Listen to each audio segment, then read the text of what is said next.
니느웨 왕에게 전도 방법을 배워라. 오늘 이런 제목으로 은혜를 나누고자 합니다. 정상적인 절차를 따라서 목사가 되려면 고등학교를 졸업한 후에 대학교 4년 공부하고 신학대학원에서 3년을 마쳐야 합니다.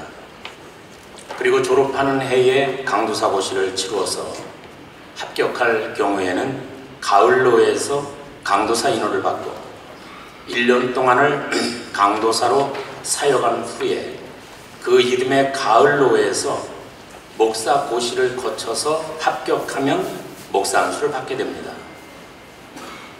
대학 입학부터 빠르면 9년이고 한 번 정도 떨어지게 되면 10년이 넘게 걸려야 목사가 될 수 있다는 이야기입니다. 고등학교를 졸업하고 군대까지 다녀와야 한다면 30살 이전에 목사가 되는 것은 사실 빠듯한 일입니다. 그렇다면 목사가 되었으니 이제는 성경에 능통하고 신학의 사통팔달의 경지에 이르게 되고 영성이 뛰어나서 강단에 서면 설교가 수돗물처럼 막힘없이 줄줄 나올 것으로 생각을 하지만 그건 사실 천만의 말씀입니다. 목사 안수를 받았다고는 하지만 병아리 목사 수준이 됩니다. 그래서 조직과 시스템이 잘 갖추어진 교회에서 목회 지도를 받으면서 부목사 사역을 하게 됩니다.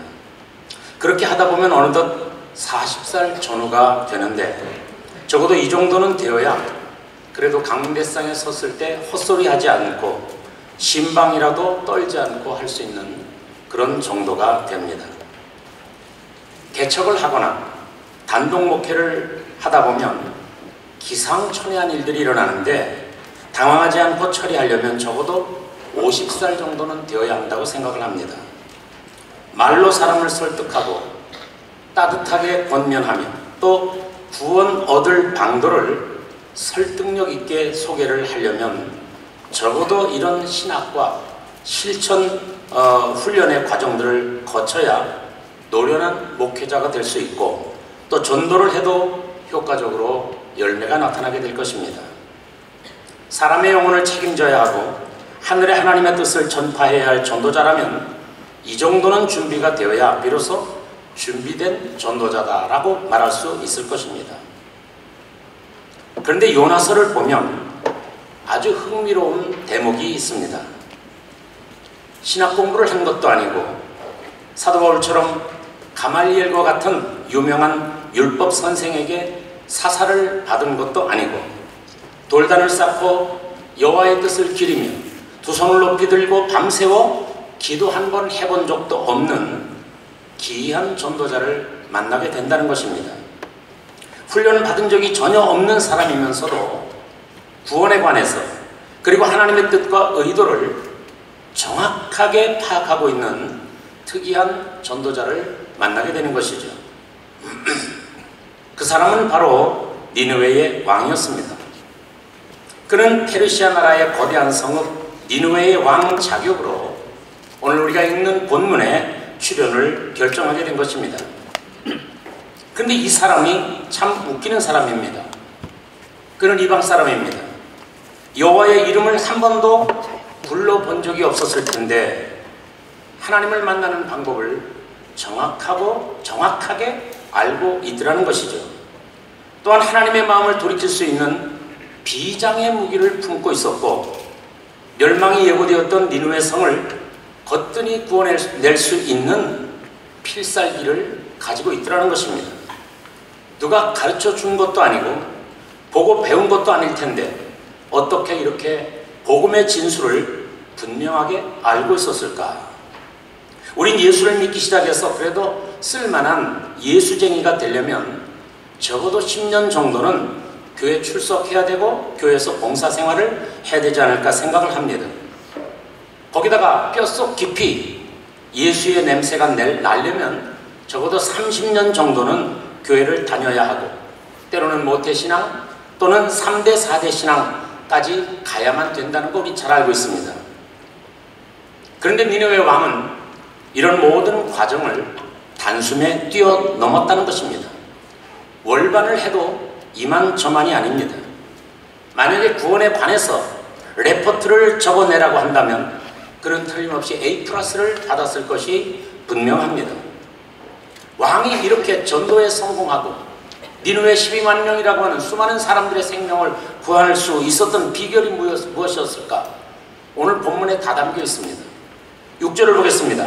왕이 소문을 들었을 때 보좌에서 일어나 왕복을 벗고 굵은 벼옷을 갈아입고 제에 앉았다 그랬습니다.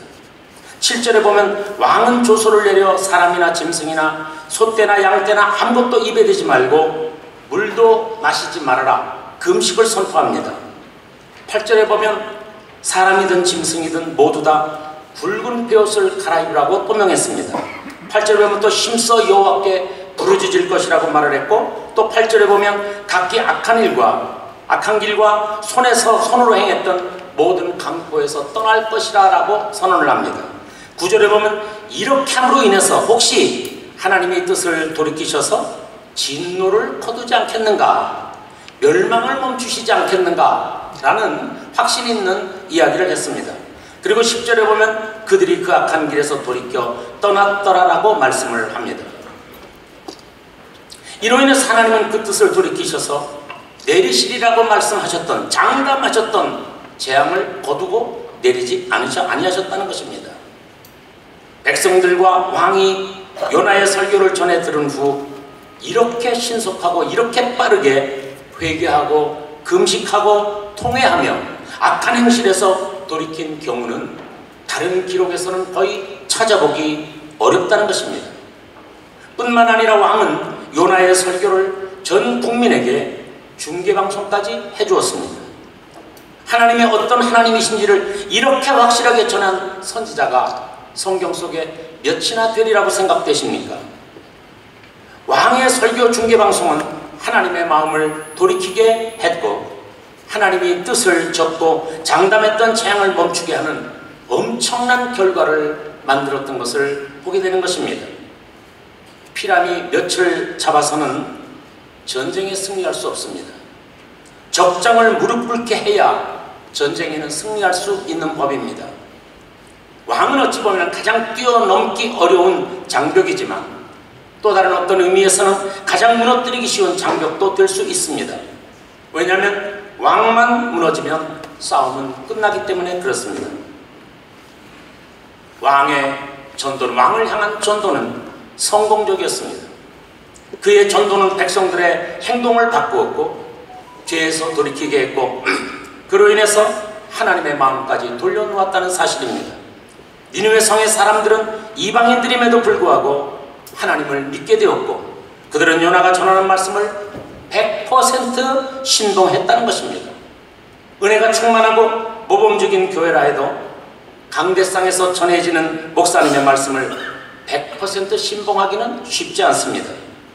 그런데 하나님의 이름을 불러본 적도 없었던 페르시아의 니느웨 성 사람들은 낯선 선지자의 경고를 100% 신뢰했다는 것입니다. 기독교 역사상 이렇게 탁월하게 전도했던 전도자가 몇이나 되리라고 생각됩니까? 한 번의 전도로 12만 명을 구했으니 베드로가 만약에 이곳에 같이 있다면 이 왕 앞에 형님하고 엎드려야 할 것입니다. 베드로는 한 번 전도에 3,000명 돌아왔고 또 한 번은 5,000명이 돌아온 것이 고작이었습니다.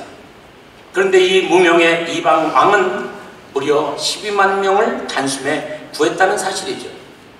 하나님은 이 땅에 있는 사람들 어떤 것보다도 생명을 가장 관심을 두십니다. 생명에 관심을 두시는 하나님이 보실 때 이렇게 탁월하게 한 번 그물을 던져서 12만 명을 통째로 건진 전도자를 보신 적이 있었을까? 없었습니다.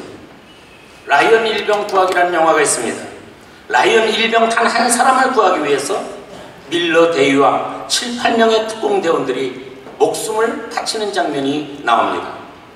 2차 대전 때는 독일의 쉰들러라고 하는 사장이 자기의 전 재산을 들여서 가스실로 끌려가던 유대인들을 구했는데 1200명 정도를 구했다고 합니다. 적어도 전도의 역사에서는 니느웨 왕을 따라올 전도자가 없다는 것입니다. 단 한 분 있다면 우리 구주 예수님밖에는 없는 것입니다. 그분은 부끄러운 형틀 십자가에 돌아가시면서 아버지여 저들의 죄를 용서하옵소서 이렇게 절규하는 기도를 하심으로 인류 구원을 이루신 분이었습니다. 예수는 창세 이후 이 땅에 왔다간 모든 사람의 생명을 구하기 위해서 십자가에 달려 돌아가신 것을 압니다. 그리고 단번에 속죄를 이루셨다고 성경은 증언하고 있습니다. 그리고 그 다음으로 많은 구원을 성공시킨 사람이 바로 니느웨 왕이었다는 사실이죠. 확실한 신앙 고백과 행동의 변화로 인해서 12만 명의 생명을 책임졌다는 것입니다. 전도자는 경력을 요구하지 않습니다. 왕년의 실력 자랑할 필요도 없습니다. 신학교 열심히 다니고 학교 다닐 때 A+ 많이 받았다고 또는 후에 공부를 더 열심히 해서 박사학위를 받았다고 탁월한 전도자가 되는 것은 아닙니다.